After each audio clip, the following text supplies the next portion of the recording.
Добрый вечер, уважаемые слушатели.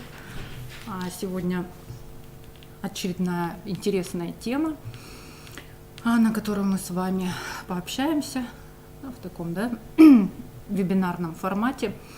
С вами Коваленко Елена Васильевна, педагог-психолог регионального центра развития социальных технологий город Сыктывкар и консультант консультационного центра Коми-республиканского консультационного центра. И сегодняшняя наша тема, казалось бы, такая легкая, профилактика эмоционального выгорания в родительстве, и одновременно и достаточно такая сложная. Вообще впервые термин эмоционального выгорания предложил американский психиатр Герберт Фрейденберг в 1974 году. И что это такое? Изначально этот термин касался только лишь профессиональной сферы, и считалось, что это такой специфический вид профессиональной деформации у тех, кто по работе постоянно контактирует с людьми. Строго говоря, эмоциональное выгорание родителя, формулировка не вполне точная, ведь мама и папа – это все же не профессия, это такой, скажем, социальный статус. Однако образ жизни родителя, особенно того, кто находится в постоянном контакте с ребенком, действительно во многом схож с профессиональной системой человек-человек. И есть, конечно, отличия, которые не облегчают, скажем так, а наоборот усугубляют ситуацию. Общение с ребенком, в отличие от контакта с коллегами, с клиентами по работе, вызывает всегда глубокий эмоциональный отклик, в какой-то степени чрезмерное сопереживание, отождествление с эмоциями ребенка, чего не происходит в работе с клиентами, либо же при взаимодействии с коллегами. Родителям приходится работать без отпуска, без выходных. У родительства нет четких критериев, скажем так, оценки эффективности деятельности, какого-то внешнего поощрения, штрафов. То есть родитель сам себе и начальник, и контролер, и поощритель, и так далее. И родителям приходится самим вырабатывать систему взаимоотношения с каждым ребенком, причем в условиях сверхурочной работы, цейтнота. Ребенок уже есть, как правило, и с ним необходимо взаимодействовать прямо сейчас. Если, допустим, еще присоединяются какие-то индивидуальные особенности, например, маме и папе сложно идти в принципе на контакт с людьми, нет четкого представления о своих потребностях и тем более потребностях ребенка, родителям не просто ставить перед собой разумные задачи в процессе воспитания ребенка. И тем более в современной культуре такого интенсивного родительства, чаще интенсивного материнства, общество очень много ожидает от родителя и от мамы. Мама начинает много от себя требовать, или родитель, что очень легко оказаться недостаточно хорошей по какому-то из параметров, субъективно сформированного в своем образе, положительной мамы. И, конечно же, важно признавать, что в реальности этот идеал недостижим и даже иногда комичен. Вот это вот я ж мама, уже такое вот наделено немножечко комично-циничным таким смыслом, термин, который используется тогда, когда мы понимаем, что мама переходит какие-то границы, нарушает границы ребенка и так далее. Важно осознавать, что попытки дотянуть себя до вот этого недостижимого идеала, планки, они приносят вред не только ребенку, но и себе, вызывают чрезмерное чувство вины, какой-то личной несостоятельности. Что нарушается во время синдрома эмоционального выгорания у родителя? Конечно же, теряется прежде всего эмоциональный ресурс, снижается интенсивность эмоций. Давайте вообще вспомним, для чего и какую роль играет эмоциональный ресурс в родительской жизни. Во-первых, это, конечно же, особое влияние на качество развития ребенка и, скажем так, на гармоничное развитие ребенка. Для дошкольников, например, эмоции – это основная пища для развития, эмоция мамы. Да? То есть, когда мама комфортная, между ребенком и мамой взаимопонимание, безусловное принятие, любовь, соответственно, и у ребенка высокий поисковый, познавательный интерес.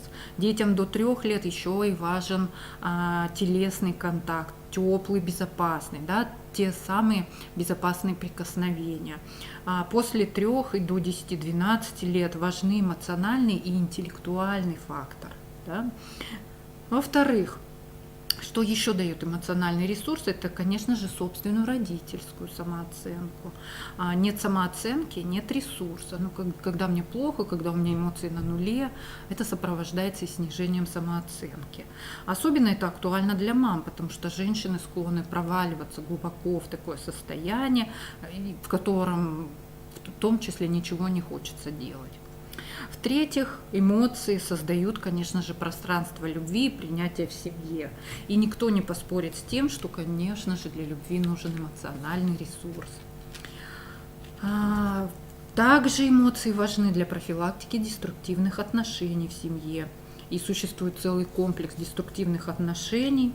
Один из вариантов – это дефицит эмоций, который приводит к серьезным изменениям в поведении ребенка. Да, то же самое агрессивное поведение, зачастую за этим кроется недостаток внимания родителя, да, или это единственный способ привлечения внимания родителя.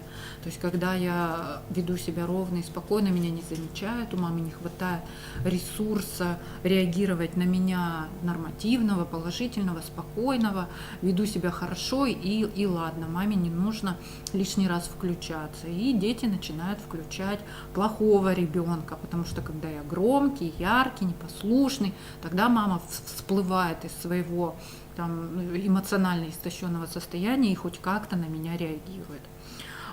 Конечно же, с помощью эмоционального ресурса достигается состояние счастья, радости в жизни. И всем хочется, чтобы жизнь была не только полезной и осмысленной, но и наполненной, приносила радость. Ведь даже когда есть повод, но нет сил радоваться, это сигнал, что у человека нет энергии на реализацию каких-то важных задач. Конечно же, эмоции помогают обмениваться опытом с ребенком. Когда эмоциональная связь родителей и детей недостаточно хорошая, теряется вот эта вот родительская опция возможность передать ребенку что-то важное собственным детям, потому что ребенок слышит только эмоционально теплого родителя. А в других случаях он его боится, когда у ребенка превалирующая эмоция страх, отключается познание. Если нет сил радоваться, это сигнал, что у человека нет энергии, да, напоминаю. Конечно же, говоря об эмоциональном выгорании, важно сказать и о стадиях эмоционального выгорания в родительстве. И важно понимать, что синдром возникает не одномоментно. Они возникают и нарастают постепенно. Немецкий психолог Матиас Буриш выделил 6 последовательных стадий этого процесса. Начинается все с предупреждающей фазы.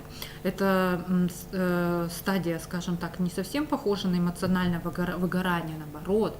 Ее характеризует чрезмерная увлеченность деятельностью, родительством, когда родитель отказывается от своих потребностей, когда родитель сосредотачивает все свои интересы на ребенке, при этом вроде бы получает удовольствие от родительства, с готовностью жертвует личными интересами. Это такая повышенная родительская активность, поглощенность ребенком или детьми. Чаще, конечно же, в это погружаются женщины, но бывает, что и мужчины, да, которые выполняют роль в семье, близкую к женской роли, к материнской роли, то такая вот предрасположенность тоже есть. Это очень похоже на эмоциональное выгорание в профессиональном плане, да, когда горим на работе, казалось бы, да, но потом почему-то наступает эмоциональное истощение. Собственно, вот уже стадия эмоционального выгорания, первая, скажем так. И первым тревожным сигналом становятся симптомы общего истощения. Постоянное чувство усталости, нарушение сна, чувство напряжения, ощущение исчерпания ресурсов. Появляется ощущение, что невозможно расслабиться. То есть пришел с работы, лег столбиком и не можешь выйти из этого состояния. Отсутствуют силы на новые какие-то начинания. На этом этапе человек еще в состоянии помочь себе, если осознает, конечно же, да, что с ним происходит какая-то сложная ситуация. Вот здесь вот желательно, конечно же, попробовать делегировать какие-то дела близким, отказаться от части обязанностей, по-другому посмотреть на свои повседневные заботы, делать уборку не 7 раз в неделю, а 7 водами, да, до того момента, пока полы не заблестят, да, а может быть хотя бы 2 раза в неделю. Начать уделять время себе. Истощение ресурсов, конечно же, нужно останавливать на этом этапе, на этапе обратимости, скажем так. Да? В противном случае легко уже уйти в хронические болезни и депрессию. Поэтому очень важно научиться чувствовать свою усталость и относиться к ней с уважением, не махать на нее рукой, бывало и такое, да, выдержу, не игнорировать ее сигналы. Не нужно быть сильным и жертвенным, это самая вредная позиция в родительстве. Важно наладить механизм усталость, отдых, усталость, отдых. Это значит не начинать новые дела, пока вы не отдохнули. Договоритесь с семьей, что вы будете делать при первых признаках усталости.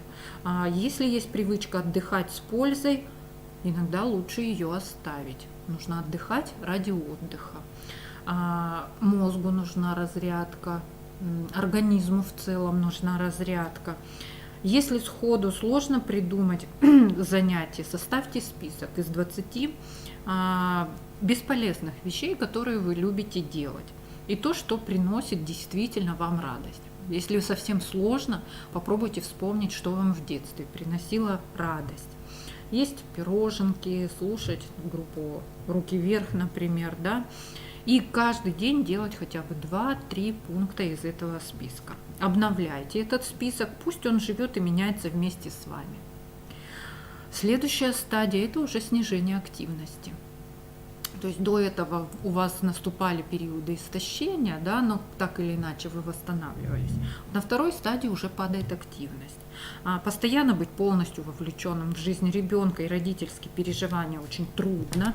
Эмоциональное и физическое истощение уже нарастает, оно становится, периоды истощения более длительными, из них уже труднее выходить. Чтобы компенсировать усталость, родитель начинает сокращать общение с ребенком. То есть не уменьшает количество работы, интенсивность физических нагрузок, уходит там, где проще всего забрать. И проявляет все меньше искреннего интереса и участия. И одновременно с этим мама или папа начинают больше требовать от ребенка. То есть когда появляется вот эта жесткость в требованиях, такое непрощение, ожидание от него какого-то определенного поведения, неготовность уступать, значит, вот это уже вторая стадия эмоционального выгорания. Затем наступает стадия эмоциональных реакций. Родитель все меньше контактирует с ребенком, тот реагирует на это, чем, конечно же, ухудшением в поведении, капризами, требованием внимания. Ребенок понимает, что родитель от него уходит эмоционально. Мама начинает сердиться, чувствовать себя виноватой, не видит выхода и становится на шаг ближе к следующей стадии, да, еще более сложной, стадии дегуманизации. На этом этапе уровень усталости и накопленных негативных эмоций становится настолько непереносимым, что психика начинает защищаться от них. Интерес к ребенку снижается еще больше, общение становится уже автоматическим. Появляется эмоциональная отстраненность от ребенка. И важно понимать, что это уже не разовые эпизоды, а это начинает происходить изо дня в день и на протяжении долгого времени. Вот на этой стадии людям уже сложно справиться самостоятельно. Здесь уже, как правило, нужно обращаться, конечно же, к психологам, к психотерапевтам. Если вот эту стадию запускают, тогда начинается стадия психосоматических реакций. Хроническое подавление эмоций приводит к частым болезням. И наступает самая последняя стадия, сильнейшее уже разочарование и ощущение пустоты. На этом тяжелейшем уже этапе человек впадает в апатию, в самое такое, мягкое состояние, либо уже депрессию. Все, что недавно составляло основу, смысл жизни, оказывается совершенно безразличным. Это состояние уже является критической фазой выгорания, уже требует полноценной, длительной профессиональной помощи. Здесь наступает синдром плохого родителя, то есть полное падение самооценки, отсутствие удовлетворенности от родительской деятельности. И в таком состоянии родитель готов скинуть уже с себя ответственность за ребенка. Пусть все течет само по себе, пускается все на самотек. Прошлые достижения, успехи уже даже не греют душу. То есть и вот здесь вот как раз-таки начинается оставление ребенка, его потребностей без родительского внимания. Как вы поняли, симптомы эмоционального выгорания могут быть физическими, эмоциональными и интеллектуальными.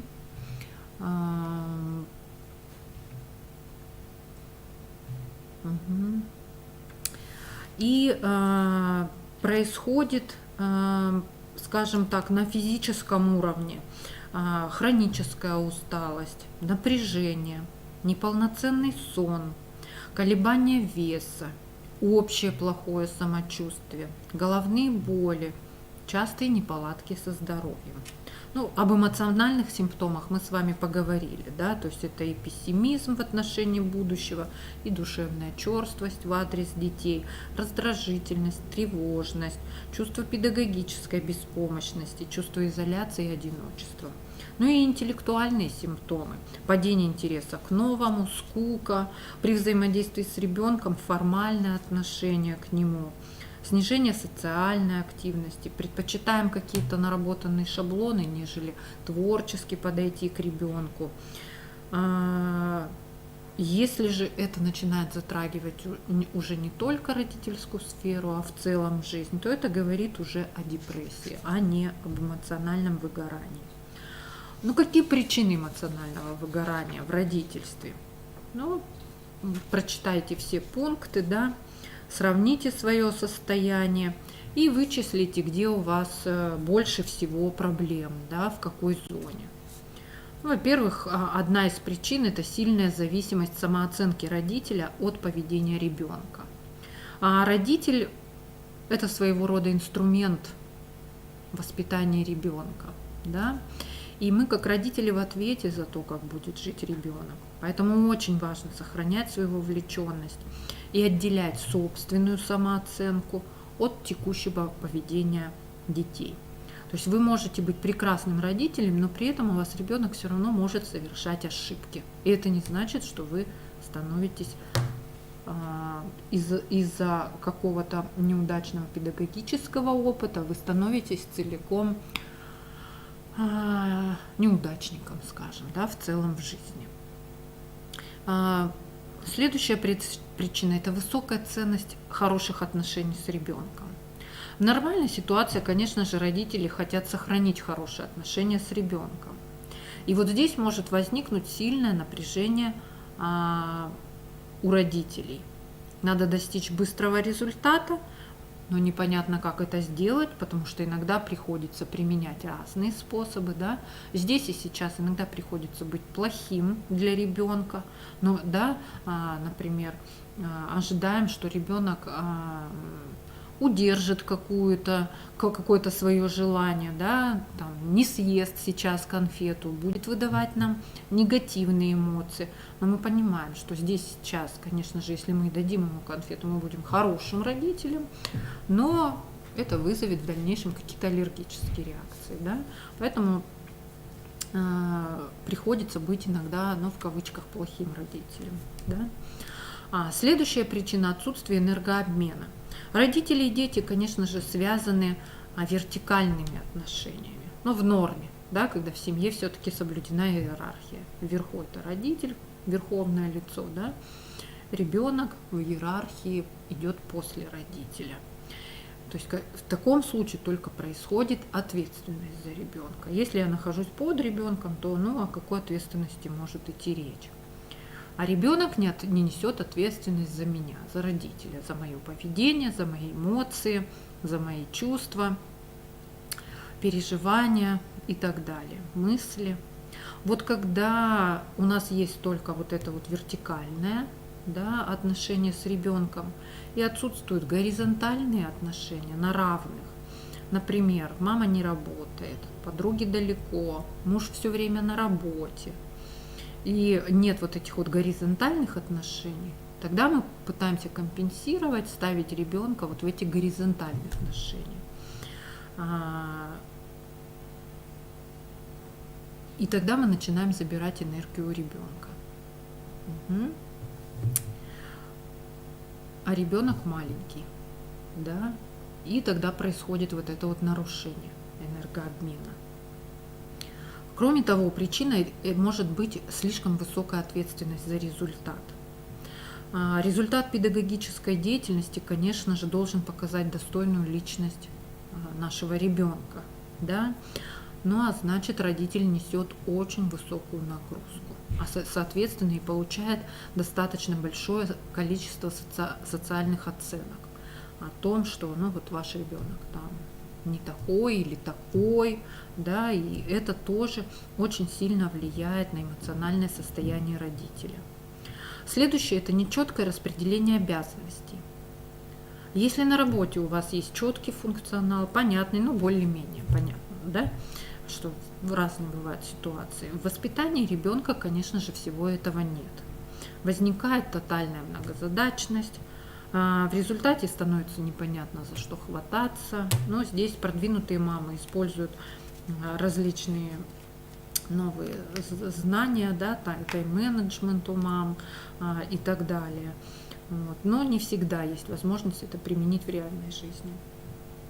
Следующее – это увлеченность и идеализация. Следующая причина эмоционального выгорания.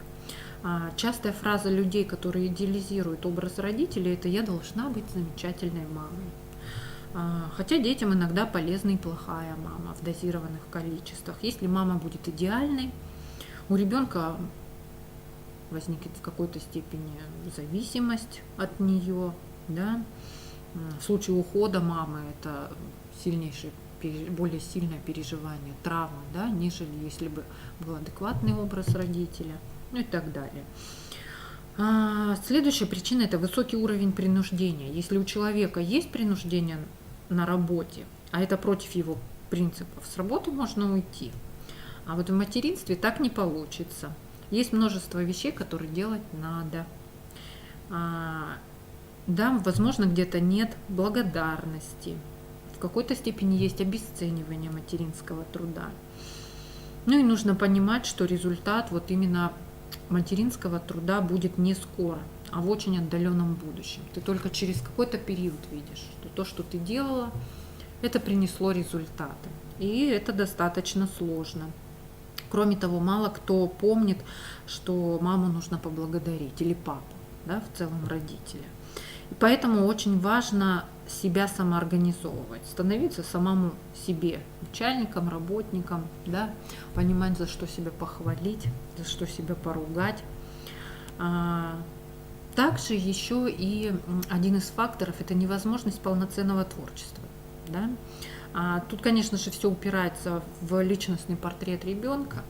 И, возможно, ребенок не будет интересоваться творчеством, да, ему захочется заниматься чем-то другим. Ну и здесь уже вот готовность мамы менять себя и умение получать удовольствие от чего-то другого. Ну и недоучет, конечно же, индивидуального склада личности. Допустим, ребенок подвижный, мама флегматик. Да, хочешь, не хочешь, любишь, не любишь, а приходится в какой-то степени становиться более активной, то, что не свойственно твоей природе.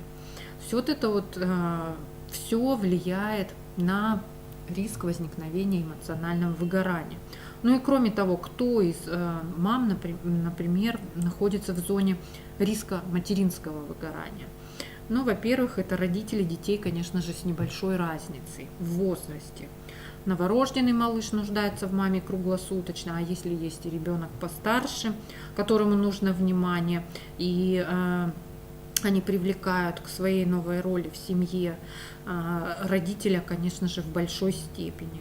И такая ситуация почти всегда требует от родителей большого напряжения. Кто еще? Это родители часто болеющего ребенка, ребенка с ОВЗ, с особенностями развития. Угу. То есть, конечно же, это в особенности истощает родителей не только физически, не только эмоционально, но и физически. Ну, конечно же, неполные семьи также попадают в том случае, если нет какой-то широкой социальной поддержки и заботы о ребенке ложатся на плечи одного из родителей. Ну и родитель-перфекционист, конечно же, тоже находится в зоне риска. У кого из нас нет в голове картинки идеальной мамы, да? Ну и, конечно же, стремление вот к этому идеалу не кричащей мамы, довольной, спокойной, здоровой, красивой, тоже может вызвать и появление симптомов эмоционального выгорания. Что же делать вообще? Да? Конечно же, профилактику лучше проводить до зачатия ребенка, а не когда он уже родился. И, конечно же, есть такой подход, когда родительство, желательно, конечно же, когда у нас родительство становится одним из способов самореализации человека. Да? Ведь это вполне себе такая деятельность, где можно быть в какой-то степени в ней профессионалом и не чувствовать себя в рабстве у ребенка, иначе родительство становится очень похоже на учебу в вузе, куда на самом деле не хотелось поступать. Важно в родительстве найти какую-то сферу, которая вам будет интересна, и вы будете понимать, что когда вы этим занимаетесь с ребенком, это приносит вам большое удовольствие. Кататься с ребенком на коньках, совместно ходить на спорт, совместное чтение книг, животные. Какая-то сфера, которая будет давать ресурс на осуществление остальных сопутствующих в родительстве дел. Если вы не можете найти, чему порадоваться в родительстве, возможно, пришла пора пойти на какие-то родительские курсы. У нас в городе есть такие курсы, и, возможно, именно на них у вас получится открыть глаза на каналы, да, получения удовольствия в родительстве. Ну вот есть ресурсы, получается, внешние, есть внутренние. И внешние означает подключение других людей, да, опять же, няни, бэби-систеры, да, ситтеры, организация регулярного продуктивного общения, энергообмен с миром, групповые какие-то творческие активности, те же курсы, возможно, даже в онлайн-формате, где вы учитесь родительству. И есть, конечно же, внутренние ресурсы, да, это преодоление оценочного отношения к себе, если мы очень критичны, это отнимает наш ресурс, преодоление тревожности, когда родитель воспринимает себя, я кастрюля, я должна варить, да, то есть преодоление вот этого вот отношение к себе как к неживому инструменту, да, который все время должен работать по отношению к ребенку и так далее. Что делать, если вы уже выгоревшая мама? Конечно же, прежде всего нужно прислушиваться к своим потребностям и расставлять приоритеты. В минуты, когда вы испытываете раздражение, отчаяние, злость, скуку, тоску, когда ребенок настойчиво просит внимания, задайте себе вопрос, а чего я сейчас хочу? Может быть, поговорить с кем-то близким, может быть, просто посидеть минуту, а может быть и правда поиграть с ребенком. Иногда бывает так, что ответ настолько прост, что решить проблему, позаботиться о себе можно буквально за несколько минут, а потом заняться ребенком уже в спокойном состоянии. То есть взять такой тайм-аут. Да? Иногда, конечно, решение может быть сложным, многоступенчатым, но в любом случае в этом помогает практика. Конечно же, важно выходить к людям, не замыкаться в такой добровольной социальной изоляции, да? Не превращаться в хикикамори. Да? Новый японский термин.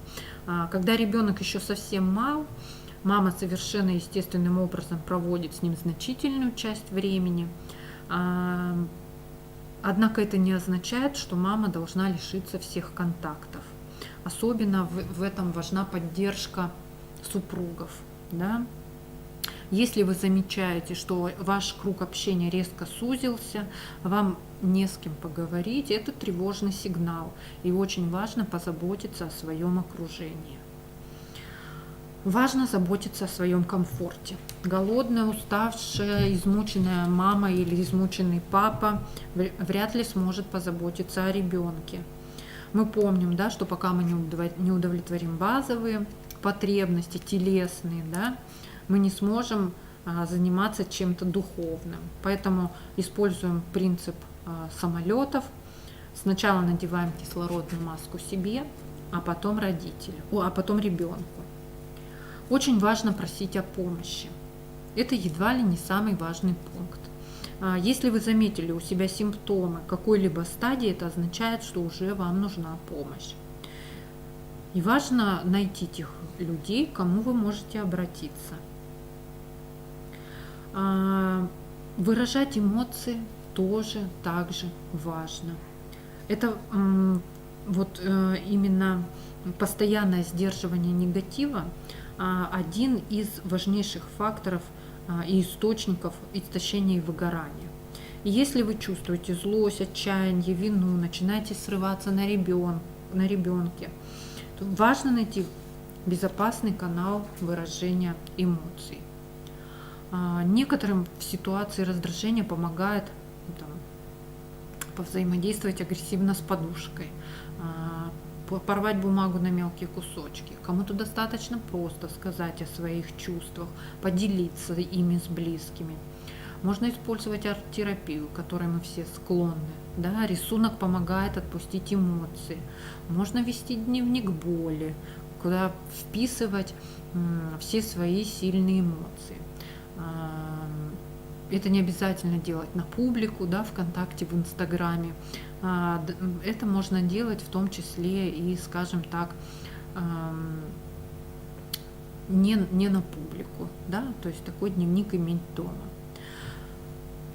Конечно же, в этом помогает развитый эмоциональный интеллект, когда мы можем осознавать свои чувства и эмоции, когда мы можем делать паузу, прежде чем начать говорить или действовать, когда мы все-таки в состоянии контролировать мысли и реакции на эмоции. И можем использовать критику как возможность что-то улучшить, умеем сочувствовать. Тогда мы можем говорить о том, что у нас развитый эмоциональный интеллект. Люди с развитым эмоциональным интеллектом умеют хвалить и вдохновлять других, умеют давать хорошую обратную связь, полезную, умеют извиняться и признавать ошибки, прощать и забывать, могут помогать другим. Да? То есть люди с развитым интеллектом, они в принципе постоянно занимаются профилактикой эмоционального выгорания. Как вообще определить, развитый у меня эмоциональный интеллект или нет? Если я могу хвалить и вдохновлять других, осознавать свои чувства и эмоции, делать паузу, прежде чем говорить, у меня хватает ресурса помогать другим, если я могу сочувствовать, критика у меня положительная, да, то есть несущая пользу, и могу прощать и забывать ошибки. Значит, я могу вот по этим критериям понять, что у меня развитый эмоциональный интеллект, и риск моего эмоционального выгорания ниже, да, чем у тех, у кого вот эти признаки отсутствуют. Каким образом развивать эмоциональный интеллект? Конечно же, важно изучать свои эмоции, реакции на события. Смотреть, как я отреагировал в том или ином случае. Важно поддерживать позитивный настрой, тренировать себя в этом, не подавлять свои чувства, проговаривать их, прописывать, слушать окружающих людей, учиться сопереживать, развивать эмоциональную память. Что, скажем так, говорит о том, что эмоциональный интеллект недостаточно развит, и у меня есть признаки того, что я все-таки стимулирую в себе именно негативную активность психики, да, то есть вот говорят там энергетический вампир, да, вот это называется по-научному стимулируя негативную активность психики свою, да. Ну и вот, например, если в отношении себя, то когда я занимаюсь самоедством, когда я занимаюсь самообвинением, когда я накручиваю себя, утрирую свои неприятности, слушаю критику в свой адрес и верю ей, высказывая идеи, сам же их обычно и критикую, болезненно переживаю, когда лишают инициативы, фиксируюсь на негативных оценках, агрессивно защищаю свое «я», легко оскорбляюсь по мелочам, страдаю, злюсь, оказавшись под началом человека, который мне не нравится. Ну вот это вот я, скажем так, живу в отрицательном, да, эмоциональном интеллекте и более того развиваю его у себя. И признаки вот отрицательного эмоционального интеллекта или его недостаточности – это когда я, в том числе и определенным образом реагирую на партнеров. То есть люблю искать плохое в людях, смакую их недостатки и ошибки, привычно провоцирую злость, ненависть, утрирую неприятности, ошибки, недоброжелательно критикую окружающих, всегда готова их опорочить, когда выгодно лишаю их инициативы и возможности что-то изменить в лучшую сторону, агрессивно встречаю соперников, заставляю окружающих сомневаться в их инициативе, оскорбляю, конфликтую с руководством. Да? Вот тем самым я на самом деле, мне кажется, что я сбрасываю злость, а по факту я усугубляю свое состояние. Ну и противоядие вот от этих вот социальных сравнений, ощущение личностной несостоятельности. Это чувство, так называемое чувство базовой окейности. Это такое общее отношение к себе и к другим, как к достаточно хорошим людям. То есть это вот такое убеждение, что по большому счету со мной все в порядке и с окружающими тоже. Ну, бывают нюансы, но тем не менее и с миром, и со мной все в порядке. Все окей. Вот развивать именно такое отношение, оно на самом деле помогает развивать и сочувствие к себе самому, и к окружающим. И формирует вот такой вот здоровый баланс в восприятии меня и окружающего мира. Это не жалость, а это такая позиция на равных. Я признаю свои сложные чувства, уважительно к ним отношусь, и я поддерживаю себя, как я поддержал бы друга или подругу в сложной жизненной ситуации. И я признаю сложные чувства других людей и тоже уважительно отношусь к ним. То есть вот этот вот принцип чувства базовой окейности. Ну и всегда говорим о том, что дышите. Да, в состоянии стресса мы часто задерживаем дыхание. И чем больше усугубляем свое физическое состояние, тем еще больше задерживаем дыхание, и тем еще сильнее усугубляем состояние. И вот такой вот происходит замкнутый круг. В панических атаках тоже происходит нечто подобное. Когда вы устали или напряжены, прислушайтесь к своему дыханию. Куда добирается ваш вдох? Получается ли делать глубокий вдох? Почувствуйте воздух, наполняет ли ваше тело. Когда дыхание свободное и глубокое, нам легче проживать сложные чувства. Отпустить тревогу, печаль, злость, расслабить, в том числе нижнюю челюсть, которая сжата, да, при сложных эмоциях. Все это помогает сбросить напряжение. Встряхнитесь. Чтобы избавиться от дискомфорта после неприятной ситуации, важно встряхнуться любыми способами, вам доступными. Встряхните свои руки, плечи, ноги, мысленно представляя, как с тела облетает все ненужное. Можно обратить даже внимание, все ли части тела трясутся. Вспомните, да, собаки, как это делают, и какое у них блаженное выражение морды после того, как они встряхнулись и сбросили все брызги на окружающих. Угу. Танцуйте.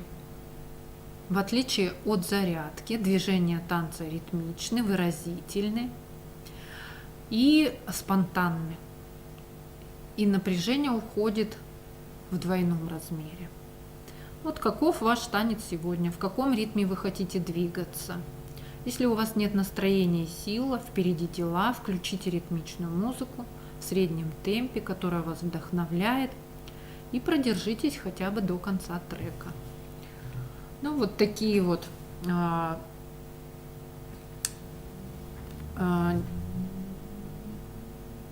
рекомендации для вас. И я думаю, на сегодня все. Какие-то моменты для себя, надеюсь, вы возьмете. Да? Ну и самое главное, помним, что спокойному, отдохнувшему родителю проще взаимодействовать с ребенком.